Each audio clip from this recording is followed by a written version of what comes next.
નમસ્કાર મિત્રો, સૌને જય માતાજી. ડીકે એજ્યુકેશન ચેનલ પર આપનું હાર્દિક સ્વાગત છે.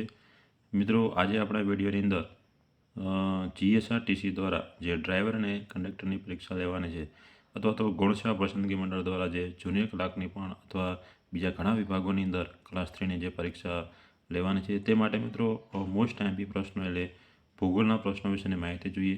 ખાસ મિત્રો, આમ તો જનરલ નોલેજના પ્રશ્નો કહી શકાય અને આમ આપણે ભૂગોળના પણ પ્રશ્નો કહી શકાય. તો માટે તમને મિત્રો આ પ્રશ્નો વિશેનો ખબર હોવી જોઈએ. મહત્વનું તો કે નદી, ગુજરાતની જે નદીઓ છે, નદીઓ વિશેના અથવા ભારતની નદીઓ વિશેના મોસ્ટ આઈએમપી પ્રશ્નો વિશેનું ખાસ આપણે એવા પ્રશ્નો વિશે ચર્ચા કરીશું. તો મિત્રો, વિડીયોની તમે છેલ્લે સુધી જોડાયા રહેજો, જેથી ભૂગોળનો કોઈ પ્રશ્ન પૂછાય તો તમને પરીક્ષાની અંદર સારી સફળતા મળી શકે છે. તો મિત્રો, વિડીયો સ્ટાર્ટ કરીએ તે પહેલાં તમે અમારી ચેનલ પર પહેલી વખત આવ્યા હો તો અમારી ચેનલ લાઇક કરો, સબસ્ક્રાઈબ કરો, બાજુમાં આવેલા બે આઇકનને પ્રેસ કરો, જેથી તમને નવા વિડીયોની અપડેટ મળી રહે. તો મિત્રો, વિડીયો સ્ટાર્ટ કરીએ કે કર્કવૃતને બે વાર ઓળંગતી નદી કઈ છે? એવો પ્રશ્ન પૂછાય છે કે કર્કવૃતને બે વાર ઓળંગતી નદી કઈ છે, તેનું નામ જણાવો. જે આપણા ગુજરાતના ઉત્તર ભાગમાંથી જે કર્કવૃત પસાર થાય છે તે કર્કવૃતને બે વાર ઓળંગતી નદી, અથવા તો ભારતના મધ્ય ભાગમાંથી જે કર્કવૃત પસાર થાય છે તો આવા કર્કવૃતને બે વખત ઓળંગતી નદી કઈ છે? તો મિત્રો મહી નદી છે. કઈ નદી છે? મહી નદી છે. તે રાજસ્થાનની અંદર કર્કવૃતને બે વખત ઓળંગે છે. આ મિત્રો તમને ખાસ એવો પણ પ્રશ્ન પૂછાય કે મહી નદી કર્કવૃતને કયા રાજ્યની અંદર બે વખત પાર કરે છે, એટલે કે ઓળંગે છે? તો મિત્રો રાજસ્થાન તમને ખબર હોવું જોઈએ. નદીની વાત થાય તો મિત્રો મહી નદી આવશે. રાજ્યની વાત થાય તો મિત્રો રાજસ્થાન આવશે. તમને ખાસ ખબર હોવી જોઈએ. બીજો મિત્રો ખાસ પ્રશ્ન છે, વિષુવવૃત્તને બે વખત ઓળંગતી નદી કઈ છે? ખાસ મિત્રો યાદ રાખજો, જે 0 અક્ષાંશ કહેવાય, જે વિષુવવૃત્ત કહેવાય, આવા વિષુવવૃત્તને બે વાર ઓળંગતી નદી કઈ છે? કે જ્યાં વિષુવવૃત્ત પર મિત્રો ઉષ્ણકટિબંધ આવેલો હોય છે અને એ જ ઉષ્ણકટિબંધમાં આપણો ભારત દેશ આવેલો છે. અને માટે મિત્રો એવું કહેવાય છે કે વિષુવવૃત્તીય પ્રદેશની અંદર સૂર્યના કિરણો 12 માસ લંબ પડે છે, માટે ત્યાં સૌથી વધુ ગરમીની અસર અનુભવાય છે.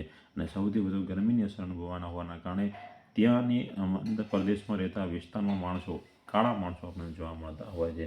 અને ખાસ તો મિત્રો સાઉથ આફ્રિકા દેશ ઉષ્ણકટિબંધની બરાબર મધ્યમાં આવેલો હોવાથી ત્યાં માણસો સૌથી કાળા આપણને જોવા મળે છે. આપણો ભારત દેશ છે, ભારત દેશનો વિસ્તાર ઉષ્ણકટિબંધ અને સમશીતોષ્ણ કટિબંધ બંનેની પ્રદેશની અંદર આવેલો હોવાથી આપણા માણસો ભારત દેશની અંદર કાળા રંગના અને ધોળા રંગના માણસો તમને જોવા મળતા હોય છે. એટલે મિત્રો ખાસ 0 અક્ષાંશ કે વિષુવવૃત્તીય પ્રદેશ વિષુવવૃત્ત કહેવાય. આમ તો મિત્રો ખાસ આપણા સૃષ્ટિ પરથી જે પૃથ્વીને જે આપણો પૃથ્વી છે તેને 3 ઋતુ પસાર થાય: કર્કવૃત, વિષુવવૃત્ત અને મકરવૃત્ત. તો વિષુવવૃત્તીય પ્રદેશ મિત્રો મધ્યમાંથી પસાર થાય, 0 અક્ષાંશ કહેવાય, તે વચ્ચોવચ્ચથી પસાર થાય. વિષુવવૃત્તની ઉત્તર ગોળાર્ધનો ભાગ કહેવાય, ઉત્તર દિશાએ કર્કવૃત પસાર થાય, અને વિષુવવૃત્તને દક્ષિણ ગોળાર્ધ દક્ષિણ ભાગની મિત્રો મકરવૃત્ત પસાર થતું હોય છે. આ મિત્રો ખાસ આપણને ખબર હોવી જોઈએ. તો કર્કવૃતને બે વખત ઓળંગતી નદી મિત્રો મહી રાજસ્થાન છે, જ્યારે વિષુવવૃત્તને બે વખત ઓળંગતી નદી મિત્રો કોંગો નદી છે. કઈ નદી છે?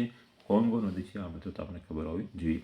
હવે મિત્રો મકરવૃત્તની વાત કરીએ તો મકરવૃત્તને બે વખત ઓળંગતી નદી કઈ છે? તો મિત્રો મકરવૃત્તને બે વખત ઓળંગતી નદી મિત્રો લિમ્પોપો છે. કઈ નદી છે? લિમ્પોપો આફ્રિકા દેશની અંદર બે વખત ઓળંગે છે. આમ મિત્રો ખાસ ખબર હોવી જોઈએ. હવે મિત્રો નદી વિશેનો વાત કરીએ તો વિશ્વની સૌથી મોટી નદી કઈ? તો વિશ્વની સૌથી મોટી નદી મિત્રો એમેઝોન નદી છે. કઈ નદી છે? એમેઝોન નદી છે. અને જ્યારે વિશ્વની સૌથી લાંબી નદીની વાત કરવામાં આવે ત્યારે મિત્રો વિશ્વની સૌથી લાંબી નદી નાઇલ નદી છે, જે 11 દેશમાંથી પસાર થાય છે. ખાસ મિત્રો તમને ખબર કેટલી કે વિશ્વની સૌથી લાંબી નદી નાઇલ નદી છે, તે વિશ્વના 11 દેશોમાંથી પસાર થાય છે. આ મિત્રો આપણને ખબર હોવી જોઈએ. હવે મિત્રો બીજી વાત કરીએ, ભારતની સૌથી મોટી નદી કઈ છે? ભારતની સૌથી મોટી નદી, તો મિત્રો ભારતની સૌથી મોટી નદી બ્રહ્મપુત્રા છે. કઈ છે? બ્રહ્મપુત્રા છે. 3 દેશમાંથી પસાર થાય છે. કયા 3 દેશમાંથી? એટલે કે નેપાળ, ભારત અને બાંગ્લાદેશમાંથી પસાર થાય છે. આ ભારતની સૌથી મોટી નદી કઈ છે? બ્રહ્મપુત્રા નદી છે. તે 3 દેશોમાંથી પસાર થાય છે. જ્યારે ભારતની સૌથી લાંબી નદીની વાત કરવામાં આવે તો ભારતની સૌથી લાંબી નદી કઈ છે? ગંગા નદી છે. કઈ નદી છે? ગંગા નદી છે. કઈ નદી છે? ગંગા નદી છે. હવે મિત્રો ગુજરાતની વાત કરીએ કે ગુજરાતની સૌથી મોટી નદી કઈ છે? ગુજરાતની સૌથી મોટી નદી મિત્રો નર્મદા કહેવાય છે. કઈ નદી છે? નર્મદા નદી ગુજરાતની સૌથી મોટી નદી છે. અને જ્યારે ગુજરાતની સૌથી લાંબી નદીની વાત કરવામાં આવે તો મિત્રો ગુજરાતની સૌથી લાંબી નદી સાબરમતી, જેના કિનારે અમદાવાદ શહેર વસેલું છે, તો સાબરમતી નદી ગુજરાતની સૌથી લાંબી નદી કહેવાય છે. હવે મિત્રો આમ નદી વિશે આપણે ભારતની, વિશ્વની, ભારતની, ગુજરાતની સૌથી મોટી, સૌથી લાંબી નદીઓ વિશેની વાત કરી. હવે મિત્રો આગળ બીજું જોઈએ કે ગુજરાતની કચ્છ, ગુજરાતના વિસ્તારના આપણે 3 પ્રદેશો છે કે ગુજરાત, કચ્છ, સૌરાષ્ટ્ર, ઉત્તર ગુજરાત, દક્ષિણ ગુજરાત, મધ્ય ગુજરાત. આટલા ભાગોની અંદર ગુજરાતનો ભાગ અલગ વિસ્તારની અંદર વહેંચાયેલો છે. તો મિત્રો આની પણ નદી વિશે આપણે ખાસ ખબર હોવી જોઈએ. તો ગુજરાતના આંદરના પ્રદેશની વાત કરીએ, કચ્છની સૌથી મોટી નદી કઈ છે મિત્રો? કચ્છની સૌથી મોટી નદીની વાત કરવામાં મિત્રો ખારી નદી એ કચ્છની સૌથી મોટી નદી છે. કઈ નદી? ખારી નદી એ કચ્છની સૌથી મોટી નદી કહેવાય છે. જ્યારે મિત્રો સૌરાષ્ટ્રની સૌથી મોટી નદીની વાત કહેવાય, સૌરાષ્ટ્રની સૌથી મોટી નદી કઈ છે? તો મિત્રો ભાદર નદી. ભાદર નદી સૌરાષ્ટ્રની સૌથી મોટી નદી કહેવાય છે. કઈ નદી? ભાદર નદી સૌરાષ્ટ્રની સૌથી મોટી નદી છે. હવે તો ગુજરાતના 3 ભાગ, ઉત્તર ગુજરાત, મધ્ય ગુજરાત, દક્ષિણ ગુજરાત. તો ઉત્તર ગુજરાતની મિત્રો વાત કરવામાં આવે કે ઉત્તર ગુજરાતની સૌથી મોટી નદી કઈ છે? તો મિત્રો ઉત્તર ગુજરાતની સૌથી મોટી નદી બનાસ નદી છે. કઈ નદી છે? બનાસ નદી ઉત્તર ગુજરાતની સૌથી મોટી નદી છે. આ મિત્રો આપણને ખાસ ખબર હોવી જોઈએ. હવે મિત્રો દક્ષિણ ગુજરાતની વાત કરીએ કે દક્ષિણ ગુજરાતની સૌથી મોટી નદી, તો મિત્રો દક્ષિણ ગુજરાતની સૌથી મોટી નદી નર્મદા છે. કઈ છે? નર્મદા છે. દક્ષિણ ગુજરાતની સૌથી મોટી નર્મદા છે. અને મિત્રો ખાસ ખબર હોવી જોઈએ, નર્મદાને રેવા નામ તરીકે પણ ઓળખવામાં આવે છે. નર્મદા નદીનું બીજું નામ શું છે? તો મિત્રો નર્મદા નદીનું બીજું નામ રેવા નામ છે. જ્યારે બનાસ નદીનું બીજું નામ શું છે મિત્રો? તો બનાસ નદીનું બીજું નામ પરણાસા છે. શું નામ છે? પરણાસા બનાસ નદીનું બીજું નામ છે. ખાસ મિત્રો તમને ખાસ ખબર હોવી જોઈએ. હવે મિત્રો મધ્ય ગુજરાતની વાત કરીએ કે મધ્ય ગુજરાતની સૌથી મોટી નદી કઈ છે? તો મિત્રો મધ્ય ગુજરાતની સૌથી મોટી નદી મહીસાગર છે. કઈ નદી છે? મહીસાગર છે. તો ખાસ મિત્રો ખબર હોવી જોઈએ. ગુજરાતના પ્રદેશની વાત કરીએ તો ગુજરાતની સૌથી મોટી નદી નર્મદા, ગુજરાતની સૌથી લાંબી નદી સાબરમતી, કચ્છની સૌથી મોટી નદી તો ખારી, સૌરાષ્ટ્રની સૌથી મોટી નદી તો ભાદર, ઉત્તર ગુજરાતની સૌથી મોટી નદી બનાસ, દક્ષિણ ગુજરાતની સૌથી મોટી નદી નર્મદા, અને જ્યારે મધ્ય ગુજરાતની સૌથી મોટી નદી એટલે મહીસાગર. આ મિત્રો નદી વિશેનો તમને ખાસ ખબર હોવી જોઈએ. હવે મિત્રો બીજો જોઈએ કે આપણે બીજા નદી વિશેના પ્રશ્નો જોઈએ કે આપણા ભારતની સૌથી લાંબી નદી એટલે ગંગા નદી છે. તો ગંગા નદી ગંગા નદી જ્યારે નેપાળમાંથી પસાર થાય છે, ભારતની અંદરથી જ્યારે બાંગ્લાદેશમાંથી પસાર થઈ અરબ સાગરને મળે છે, એટલે કે બંગાળની ખાડીને વહે છે, બંગાળની ખાડીમાં વહે છે, ત્યારે મિત્રો આપણે વાત કરીએ ગંગા નદી પશ્ચિમ બંગાળની અંદર, જે ગંગા નદી આપણા પશ્ચિમ બંગાળમાંથી પસાર થાય છે, ત્યાં ક્યાં નામે ઓળખાય છે? તો કે પશ્ચિમ બંગાળના માણસો ગંગા નદીને ક્યાં નામે ઓળખે છે મિત્રો? હુગલી નદી તરીકે. કઈ નદી? હુગલી નદી તરીકે ઓળખે છે. અને જ્યારે મિત્રો ગંગા નદી પશ્ચિમ બંગાળમાંથી બાંગ્લાદેશમાં પ્રવેશ કરે છે, ત્યારે મિત્રો બાંગ્લાદેશમાં તેને ક્યાં નામે ઓળખવામાં આવે છે? તો મિત્રો ગંગા નદીને બાંગ્લાદેશની અંદર પદ્મા નામે ઓળખવામાં આવે છે. ક્યાં નામે? પદ્મા નામે ઓળખવામાં આવે છે. તે મિત્રો ખાસ તમને ખબર હોવી જોઈએ. બીજું મિત્રો જોઈએ કે ગંગા અને બ્રહ્મપુત્રા નદીનો જ્યારે સંયુક્ત પ્રવાહ કે જ્યાં ગંગા અને બ્રહ્મપુત્રા નદીનો મિલન થાય છે, એનો પ્રવાહ સંયુક્ત બને છે, ત્યારે તે પ્રવાહ ક્યાં નામે ઓળખવામાં આવે છે? તો મિત્રો તે મેઘના તરીકે. ક્યાં નામે? મેઘના નામે ઓળખાય છે. તમને ખબર હોવી જોઈએ. અને જ્યારે બાંગ્લાદેશની અંદર બ્રહ્મપુત્રા નદી પસાર થાય છે, ત્યારે બાંગ્લાદેશની બ્રહ્મપુત્રા નદી ક્યાં નામે ઓળખાય છે? તો મિત્રો જમુના તરીકે ઓળખાય છે. ક્યાં નામે ઓળખાય છે? જમુના તરીકે ઓળખાય છે. તો મિત્રો ખાસ યાદ રાખજો, ગંગા નદી બાંગ્લાદેશની અંદર પદ્મા નામે તરીકે ઓળખાય છે, જ્યારે બ્રહ્મપુત્રા નદી બાંગ્લાદેશની અંદર જમુના નામે ઓળખાય છે.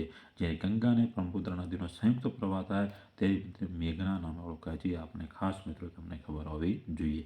હવે મિત્રો બીજો નદી વિશેની આપણે વાત કરીએ તો કે ગંગા નદીને કયા વર્ષની અંદર રાષ્ટ્રીય નદીનો દરજ્જો પ્રાપ્ત થયો હતો? તો મિત્રો ભારતની રાષ્ટ્રીય નદી કઈ છે? તો ગંગા નદી છે. આપણને બધાને ખબર છે, પવિત્ર નદી છે. તો અમે ગંગાજળનો ઉપયોગ કરીએ છીએ. તો મિત્રો ગંગા નદીને ક્યારે રાષ્ટ્રીય નદીનો દરજ્જો પ્રાપ્ત થયો હતો? તો મિત્રો 2008ની સાલમાં. ક્યારે?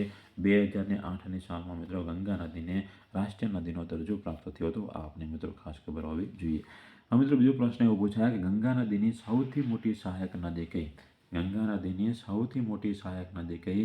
તો મિત્રો ગંગા નદીની સૌથી મોટી સહાયક નદી યમુના નદી છે. કઈ નદી છે?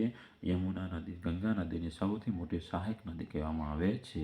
હવે મિત્રો બીજો પ્રશ્ન જોઈએ, બ્રહ્મપુત્રા નદી વિશેની વાત કરીએ કે બ્રહ્મપુત્રા નદી મિત્રો તિબેટની અંદર, તિબેટ દેશની અંદર ક્યાં નામે ઓળખવામાં આવે છે? તો બ્રહ્મપુત્રા નદીને તિબેટ દેશની અંદર તસાંગપો, ક્યાં નદી? તસાંગપો ના નામે ઓળખવામાં આવે છે. આ મિત્રો ખાસ ખબર હોવી જોઈએ. બ્રહ્મપુત્રા નદીને મિત્રો અરુણાચલ પ્રદેશ, કે આપણા જે પૂર્વીય રાજ્ય કહેવાય, કે ત્યાં ભારતની અંદર સૌ પ્રથમ સૂર્યોદય કયા રાજ્યમાં થાય છે? તો મિત્રો અરુણાચલ પ્રદેશમાં થાય છે. આપણે ખાસ ખબર હોવી જોઈએ. તો અરુણાચલ પ્રદેશની અંદર બ્રહ્મપુત્રા નદીને મિત્રો ક્યાં નામે ઓળખવામાં આવે છે? તો અરુણાચલ પ્રદેશની અંદર બ્રહ્મપુત્રા નદીને મિત્રો દિહાંગના નામે ઓળખવામાં આવે છે. ક્યાં નામે?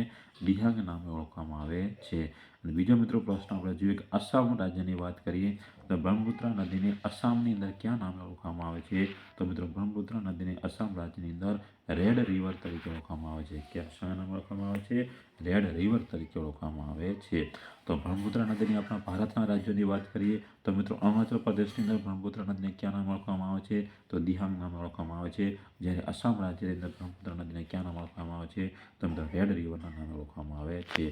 તો મિત્રો આમ આજે આપણે આ વિડીયોની અંદર નદી વિશેના 25 થી 27 પ્રશ્નો વિશેની એવી વાત કરી કે વિશ્વની નદીની વાત કરીએ, ભારતની નદી, ગુજરાતની નદી, ગુજરાતના પ્રદેશોની નદી, જ્યારે ભારતની સૌથી લાંબી ને મોટી નદી વિશેની આપણે વાત કરી તે વિશેના પ્રશ્નો આપણે આ વિડીયોને જોયા. મિત્રો મોસ્ટ ટાઈમ પ્રશ્નો છે કોઈ પણ પરીક્ષાની અંદર 100% પૂછવાની સંભાવના છે. તો મિત્રો નદી વિશેના પ્રશ્નો આપણે ખાસ ખ્યાલ હોવો જોઈએ. બીજા મિત્રો પ્રશ્નો ખાસ છે તે આપણે નેક્સ્ટ વિડીયોને જોઈશું. ત્યાં સુધી મિત્રો તમે અમારી ચેનલની અંદર જોડાયા રહેજો. ફરી અમે નેક્સ્ટ વિડીયો સાથે મળીશું. ત્યાં સુધી સૌને જય હિન્દ, જય માતાજી.